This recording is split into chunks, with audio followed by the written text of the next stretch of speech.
Welcome back नाज़रीन।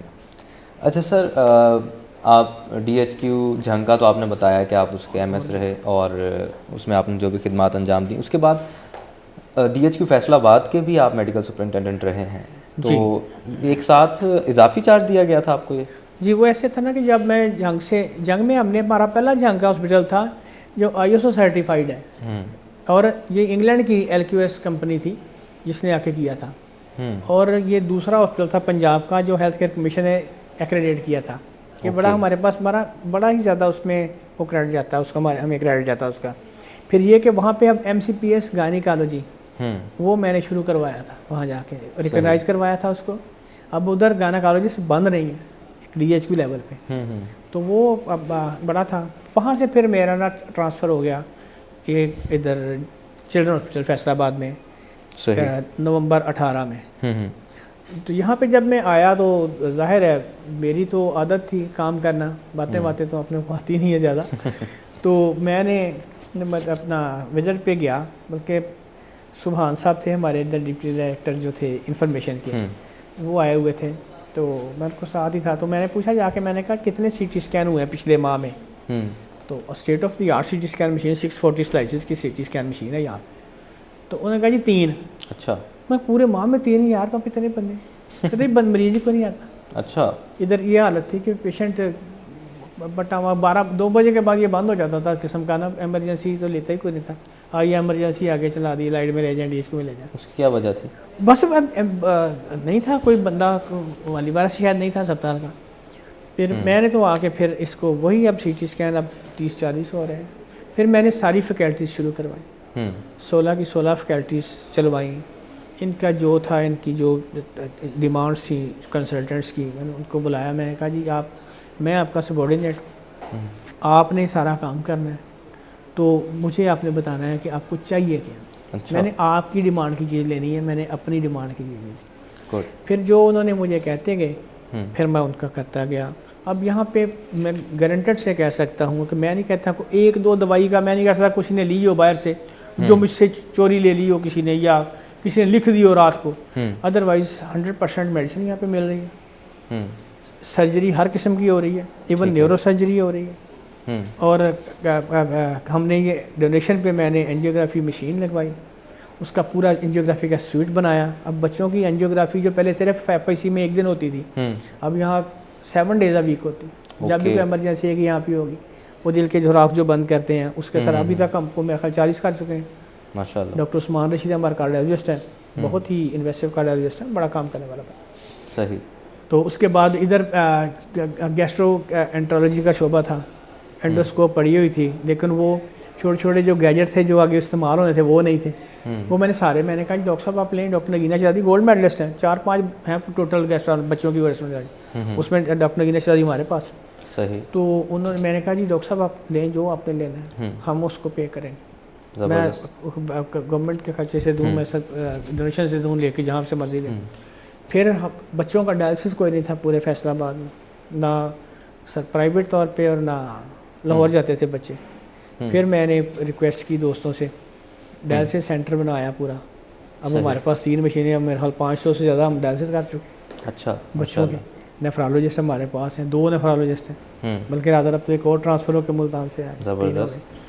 तो ये कि फिर न्यूरो फिजिशियन थे, अब न्यूरो फिजिशियन बैठा है लेकिन उसके पास EG मशीन कोई नहीं है, EMG मशीन कोई नहीं है।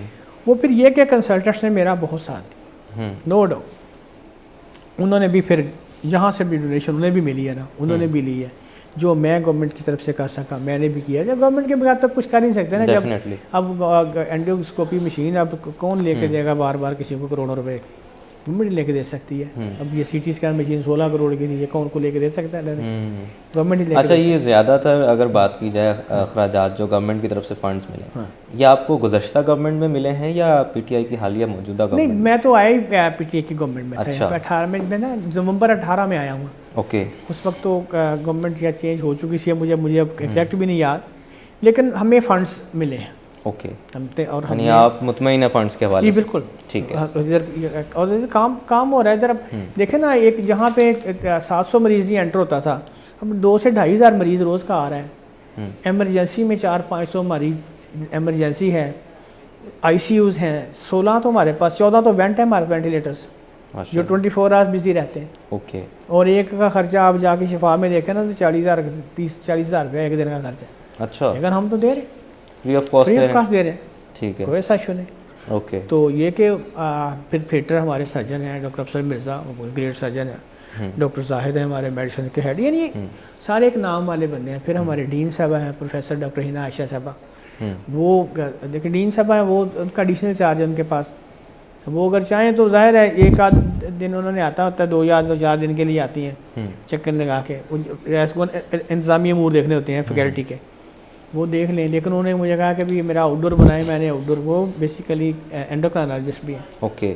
तो अब जो बच्चे वो नहीं देखे जाते एंडोक्राइन के, ये फ्यूगर वाले हो गए, ये मोटापा जिनको हो गया, ओबेसिटी हो गई, और कोई हार्मोनल, तो अब वो एक दिन वो पूरा आउटडोर करती है, बैठती है, वो उनकी वेल है।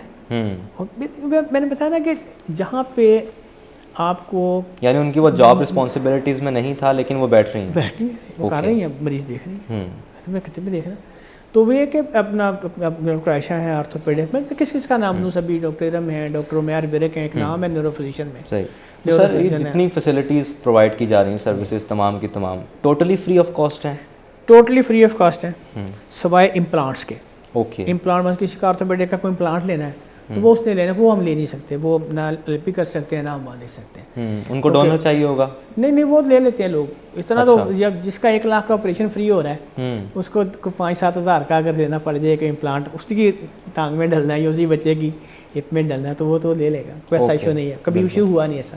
सही। वो कर लेते हैं। न्यूरो सर्जन है, देखें ना आप, ये बाहर से कराएं ना, आप शंट डलवाएं प्राइवेटली, बच्चों का तो है ही, बड़े बंदा ही कोई बहुत थोड़े से हैं, तो वो लेंगे आपसे लाख रुपए। तो यहाँ पे फ्री ऑफ कास्ट, अगर 5,000 का उसको लेना पड़े शंट तो उसको क्या फ़र्क पड़ता है। उसमें भी जो गरीब आदमी होता है उसकी मैं कर देता हूँ, हेल्प भी कर देता हूँ। सही, ज़बरदस्त है। अच्छा, मैंने सुना है, कुछ मेरे इल्म में आती रही ऐसी बातें कि ऑपरेशन अगर किसी बच्चे का किसी किस्म का करवाना हो तो टाइम बहुत देर बाद मिलता है, बाज़ औक़ात 1-1 महीने का टाइम मिलता है। नहीं, ज़्यादा भी मिलता है, इसलिए कि देखें ना, अब न्यूरो सर्जन हमारे पास एक है, उसी ने ऑपरेशन करना है, वो दिन में 2 या 3 कर सकता है, पूरा हफ्ता तो उसने करना नहीं, हफ्ते में 1 दिन उसको टाइम मिलता है। अच्छा, ठीक है। अब वो 1 दिन, क्योंकि थिएटर हमारे पास थोड़े हैं, पहले तो हमारे पास सिर्फ 2 टेबल चलते थे, अब तो मैंने 4 थिएटर बनाए, न्यूरो सर्जरी का और आर्थो अलग बना दिया थिएटर, आई का मैंने आई वार्ड में थिएटर अलग बना दिया ताकि उनको जाना ना पड़े मेन थिएटर में। ठीक है। इमरजेंसी का इमरजेंसी थिएटर बना दिया, तो 4 थिएटर चल रहे हैं।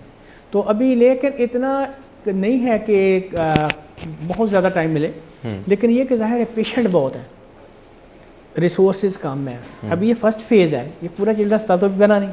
अच्छा, ये फर्स्ट फेज़ है, सेकंड फेज़ का तो PC1 हमने भेजा वो बना ADP स्कीम के लिए, वो भेजा हुआ है लाहौर, वो अप्रूव हो जाएगा इंशाअल्लाह, वो सेकंड फेज़ भी चल जाएगा। जब सेकंड फेज़ चलेगा तो फिर ये तो बहुत बड़ा हॉस्पिटल होगा, 20 थिएटर। कितनी फेजेस इसकी हैं? 2 फेजेस हैं, एक ये जो फर्स्ट फेज़ बन चुका है, सेकंड फेज़ उसमें 900 बेड हैं शामिल, 20 थिएटर्स का थिएटर ब्लॉक है, डायग्नोस्टिक ब्लॉक है सारा। अभी तो हम ये एडमिन ब्लॉक है। करंटली कितने बेड्स हैं? करंटली तो हमारे पास 250 बेड हैं, जो 250 यहाँ, लेकिन हमने तकरीबन को 300-350 बेड के करीब ना हमने कोशिश करके मैनेज किया हुआ है। ओके, ताकि मरीज़ों को ना तकलीफ ना हो, क्योंकि बहुत दूर दूर से मरीज आते हैं, खुशाब से, बहावल नगर से, फोटाबाद से, क्योंकि न्यूरो फिजिशियन बहुत कम है बच्चों के, यहाँ पे हैं। न्यूरो सर्जन नहीं है, वो यहाँ पे हैं। उसके बाद हमारे जो ऑर्थोपेडिक की सर्जन है डॉक्टर आयशा, वो बड़ी पढ़ी लिखी खातून है, वो ऑर्थोपेडिक के जो केसेस TDS किस्म के केसेस हैं वो करती हैं। सही। तो ये कि तो सेकंड फेज सर कब तक एक्सपेक्टेड है कि वो? देखें जी, वो उसकी उन्होंने 5 साल, 2015 में ये स्टार्ट हुआ था, 20 में हमने देना था अपना 5 साल के बाद PC1, वो हमने दे दिया। अभी ज़ाहिर है अभी प्रायोरिटीज़ हैं अब उसमें, क्योंकि ये तो अभी चल रहा है, अभी हम दे रहे हैं, फैसिलिटीज़ दे रहे हैं बच्चों को, तो उसमें इंशाअल्लाह जब फेज़ 2 बन जाएगा फिर ये और ज़्यादा फैसिलिटीज़ बच्चों को मिलेंगी। अच्छा, मुझे ये बताइए कि अब कोविड भी एक आफत बनकर हमारे सरों पर नाजिल हो चुका है, तो इसमें बच्चों की क्या शरह है इसके मुब्तला होने? इसमें मैं आपसे जवाब लूँगा, ब्रेक का वक्त है नाज़रीन, ब्रेक के बाद आते हैं और इस अहम मौजू पर हम डॉक्टर साहब से पूछेंगे कि क्या सूरत हाल है।